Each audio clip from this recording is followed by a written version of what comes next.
Bahasa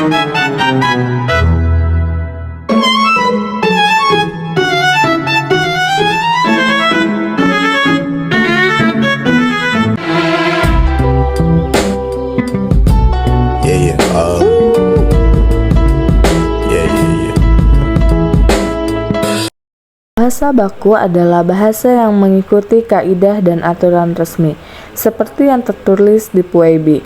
Bahasa ini digunakan untuk komunikasi yang formal, jelas, dan dapat dipahami oleh semua orang.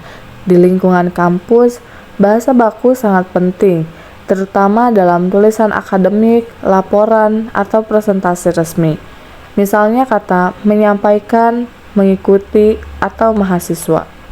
Sebaliknya, bahasa tidak baku adalah bahasa sehari-hari yang lebih santai dan fleksibel. Sering kita pakai saat ngobrol dengan teman. Contohnya, ngasih tahu, ikutin, atau maba. Meskipun terdengar akrab, bahasa tidak baku kurang tepat jika digunakan di tulisan resmi kampus, karena bisa membuat pesan menjadi kurang jelas atau kurang profesional. Memahami perbedaan antara bahasa baku dan tidak baku membantu kita menyesuaikan cara berkomunikasi dengan situasi di kelas, laporan, atau seminar.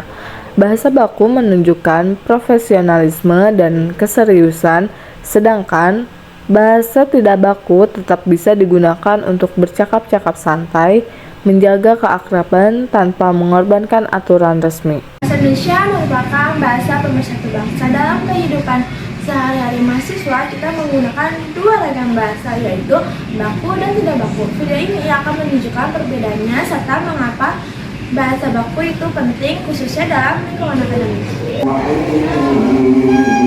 Di taman kampus, dua mahasiswa sedang berbincang setelah selesai mengikuti perkuliahan. Kamu sudah mengerjakan tugas bahasa Indonesia belum? Aku benar-benar tidak paham. Saya sudah menyelesaikannya. Jika kamu berkenan, kita dapat menyelesaikan secara bersama. Awan menggunakan bahasa yang tidak baku yang lazim digunakan dalam percakapan antar teman. Sebaiknya Sari menggunakan bahasa baku yang lebih sopan dan sesuai dengan kaidah pembahasan. Kamu itu kalau bicara selalu baku sekali, terlalu kaku tahu.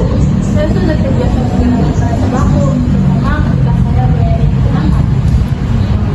Perbedaan cara berbicara membuat Awan penasaran. Memangnya penting ya?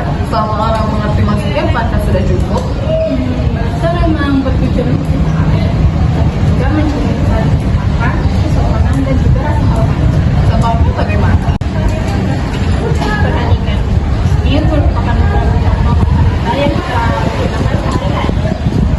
Perlahan menjelaskan dan Awan mulai menyimak meski belum sepenuhnya yakin. Untuk memperdalam pemahaman, mari kita simak penjelasan dari seorang dosen yang berbicara dari rumah. Halo semuanya, saya Ibu Gea. Banyak menganggap bahwa bahasa baku adalah bahasa yang kaku, padahal sebetulnya bahasa baku berfungsi sebagai kejelasan serta kesantunan dalam komunikasi. Bahasa baku digunakan dalam kegiatan perkuliahan dan akademik, lalu surat resmi dan administratif, atau juga pidato atau acara formal, dan penulisan ilmiah. Bu Gea menjelaskan secara sederhana. Bahasa baku tidak salah, tetapi penggunaannya terbatas pada situasi santai.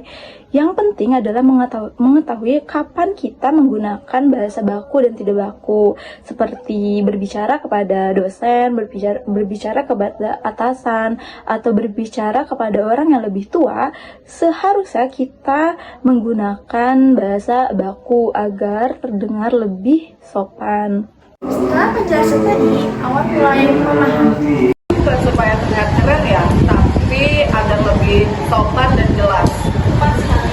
Kita tetap boleh berbicara santai, tapi dalam tugas ataupun berbicara dosen, bahasa baku lebih tepat untuk digunakan. Baiklah, mulai sekarang saya akan mencobanya. Tetapi kalau ternyata saya salah, jangan ditertawai ya. Tidak, saya justru senang kamu mau belajar. Bahasa baku bukan hanya aturan, tetapi wujud penghargaan kita terhadap lawan bicara dan bahasa persatuan kita. Mari mulai dari hal sederhana, yaitu cara kita berbicara.